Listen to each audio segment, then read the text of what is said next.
This is exactly who to roster on your team to guarantee yourself dominance right now and later down the line into our fantasy championship run that aren't the basic guys rostered in over 50% of leagues everybody already knows and has and talks about, with a list of defenses at the end as well that we can stash early with amazing fantasy playoff schedules to get an edge up on your league mates. Hit that like button as we go through. It helps me so much as a creator if you're feeling generous, and I drop this video every single Friday, so make sure to be subscribed if you want that, and I will not waste your time. Starting with the priority list here of Bashaw Tootin. The guys in this list are rostered in a higher percentage of leagues, so as you're watching this, just go double check, make sure they're not out there still, because if they are, they should be your number one option. Again, Bashaw Tootin, with the amount of usage he got last week after their bye again as well, it's insinuating that he's probably going to get more usage. Now he's coming into the week injured, so you're not going to be starting him anytime soon. Bashaw Tootin is a great stash though for the later half of the season, and again, if Travis Etienne were to ever get injured, he would be a workhorse league winning guy, just like Tyler Algier, who's rostered in 49% of leagues right now, but has been getting a lot of usage right next to Bijan Robinson because of how many 2 RB sets they run where they're both on the field. We do have Kirk Cousins back in this lineup. If anything, that should help Bijan with the receiving a little bit more, but also Tyler Algier in the goal line, which he does take snaps in. Jacoby Brissett as well. With Kyler Murray going on IR, I really don't think there's a chance that he comes back this season. He's also been averaging over 20 fantasy points per game in his starts. He's going to be a guy that you can start for the rest of the season, even into the playoffs, with some pretty decent matchups. I just posted a video as well with all of the best and worst matchups for every position. You can go check that out later after this in the description. Kayshon Boutte as well, rostered in 45% of leagues. He is still this team's outside wide receiver one. Stephon Diggs is the wide receiver one in the slot, but he is still the go-to guy over Matt Collins and Kyle Williams. Christian Watson as well, rostered in 50% of leagues. But getting it going with the first guy here is going to be Jaden Higgins. Now, the other day against the Buffalo Bills, this man had an absolutely amazing game, all things considered, but they did get a win over the Buffalo Bills. He put up over 11 fantasy points. You can see 9 targets, 4 receptions on that, 38 yards, and a touchdown that saved his day.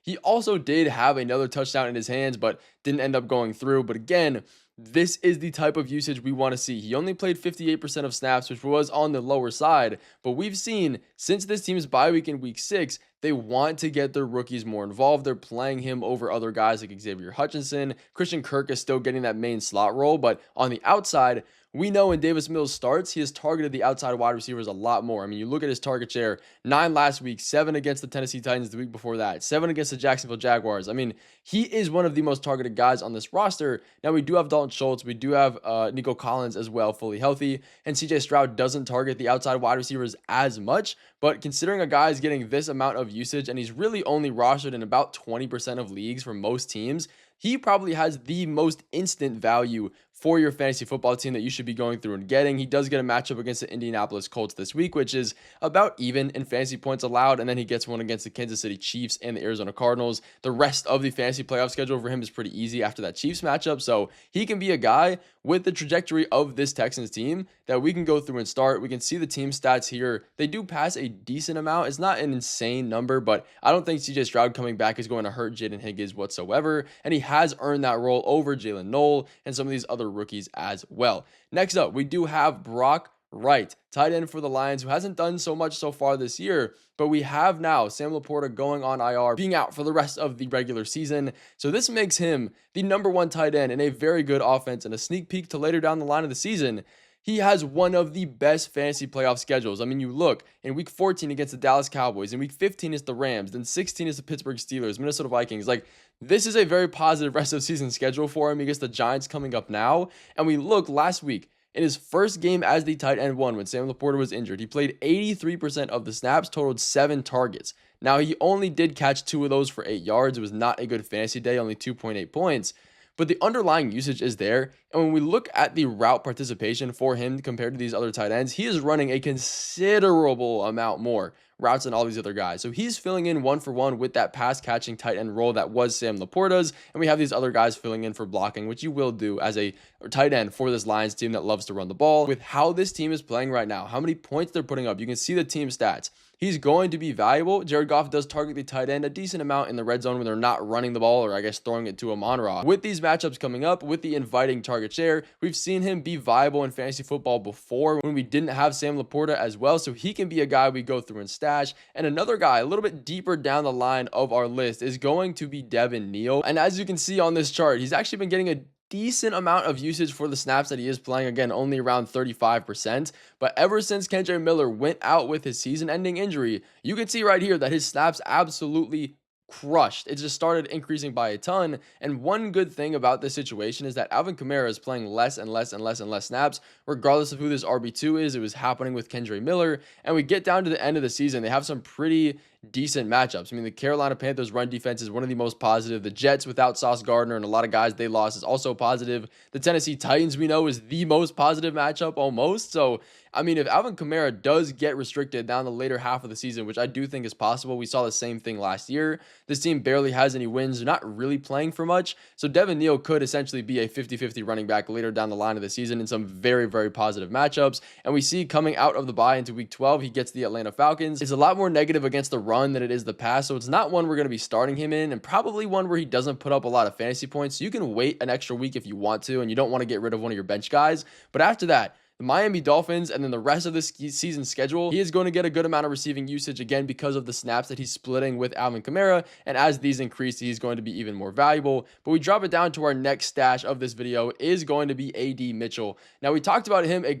believe, a week or two ago as well. Now that he is on this Jets team, it does give him a little bit more opportunity. He did get benched for the Colts. Alec Pierce was the fill-in guy. He is number 2 in air yards. I mean, he's doing his own thing. He's being amazing.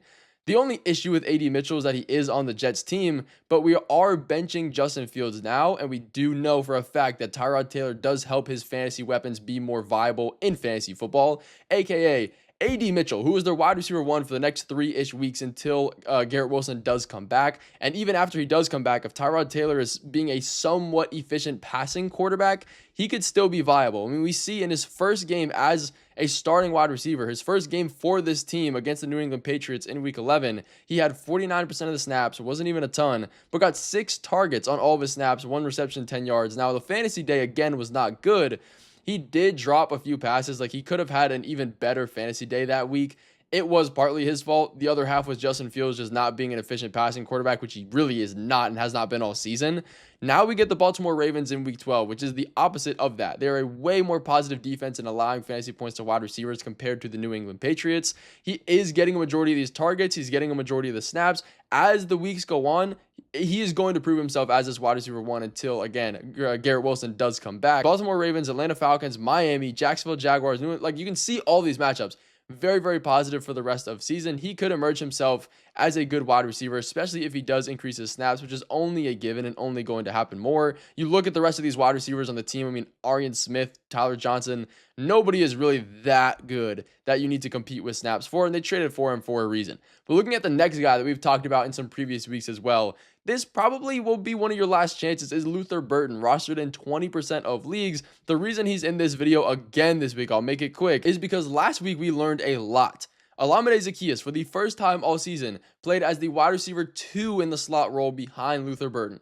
That means we have DJ Moore, Rome Odunze out on the outside, and then now, last week, Luther Burton took over that slot wide receiver role. He played 44% of the snaps. He had his highest route participation of the year. Same thing with Jaden Higgins last week against the Bills, I guess a couple days ago. He had his highest route participation and target share last week too. That's only going to continue. 5 targets against this Minnesota Vikings defense. It's a good defense, catching 3 of them. The schedule for this team does get pretty tough rest of season, but in week 12 this week, they get the Pittsburgh Steelers, who are allowing the #1 most fantasy points to opposing wide receivers this year. It should be a pass funnel of a matchup for this Bears offense, and if he's the slot wide receiver in an offense that might be a little bit washy to finish the rest of the season, we know DJ Moore is getting injured every single week. Rome Odunze hasn't been insanely efficient on his snaps. He could emerge himself, and I do really think he is a very talented wide receiver that could earn that role. Even in the tough matchups, the Browns are going to have to pass, so we look at his previous success.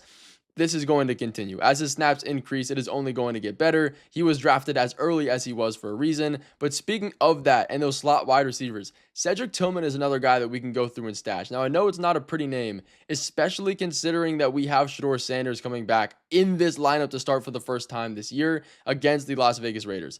This is projected to be one of the lowest scoring games of the week. I do not expect Shedeur Sanders to be a good quarterback whatsoever. Maybe he'll target Cedric Tillman and the slot guys that much more because they're shorter routes, they're easier, they're safety blanket kind of situations there.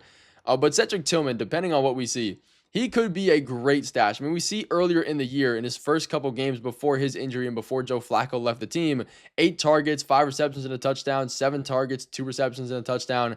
Now, that was with Joe Flacco's insanely high pass volume, but when we get Dylan Gabriel back, and regardless of what we see with these quarterbacks, he's probably going to get a higher target share again because he is that slot wide receiver. In his first 2 games back after the bye week from his injury against the Jets and the Baltimore Ravens, 4 targets in both of those and an odd amount of yards. Nothing crazy, but he is still increasing his snaps. He is this team's slot wide receiver, so it will be him and Jerry Jeudy on top of these tight ends. He probably isn't going to ever be the wide receiver 1, but depending on the pass volume that we do see and who these quarterbacks decide to favor, I do think Cedric Tillman as a slot wide receiver and a target volume guy is going to be valuable in this offense. We also look at another handcuff running back, guys. We're getting to that point of the year where if you need handcuffs, this is the time to do it before your Bijans, before your CMCs get injured. So Brian Robinson Jr. is another top guy. But Blake Corum in this one is one that has one of the most high urgency ratings as far as backup running backs. We see over the last few weeks, since their bye week, he's averaging over 10 carries per game. That is insane. That should be worrying you if you are a Kyron Williams owner. I mean, last week against the Seattle Seahawks, only 8 carries for 10 yards, 1 yard per carry. It's absolutely disgusting, but he did get used in the receiving game, which we've been seeing him run more and more snaps since that bye week as well. But you look against the San Francisco 49ers and the New Orleans Saints in those positive matchups, 13 carries in both of those. We know the way this Rams team is playing right now, they are beating teams. They are doing everything they want, which is allowing Blake Corum to get more usage. You can see in their next matchups, the Tampa Bay Buccaneers this week, then the Carolina Panthers, the Arizona Cardinals, and the rest of these ones, which are winnable games that they should be able to take control of. And we know if Kyron Williams were to ever get injured, Blake Corum is going to come in and be absolutely amazing. He was drafted where he was for a reason a few years ago. And we can see, I say it every single year, once teams go through their bye week, they get their rookies a little bit more involved because they have a chance to scheme their offense and plan it for the rest of the year. We can clearly see Blake Corum being involved is something that they want. So I do think Blake Corum is a great add. Maybe have a decent game against the Tampa Bay Buccaneers this week with a few receptions, but he is a top guy. And the defenses that have the best fantasy playoff schedules, it is hard to find ones that have a great matchup every single week, all 3 weeks. The Texans, though, are going to have your best shot at that. I mean, they do have the Arizona Cardinals in week 15, then the Las Vegas Raiders and the Los Angeles Chargers right after that. Those are all pretty decent matchups, and they are a top 3 fantasy defense overall. Great internal unit in real NFL football too. Like, they check all the boxes you want. I mean, just look at that game against the Bills that they destroyed Josh Allen in. So they are a top option with those matchups. The Tampa Bay Buccaneers are also a really good one because they get the Atlanta Falcons again without Michael Penix. They're going to have Kirk Cousins at the helm there, Carolina Panthers, and the Miami Dolphins. That is the more positive rest of season schedule, but their defense is a little bit worse as an internal unit. They are a bit more of a pass funnel of a defense, but those are the two. If you want to stash one in advance, the New Orleans Saints also get a pretty good schedule too, but they are pretty hit or miss as far as the defense goes. Thank you guys so much for watching this video. I will see you in the defensive rankings coming tomorrow. All glory to the man above.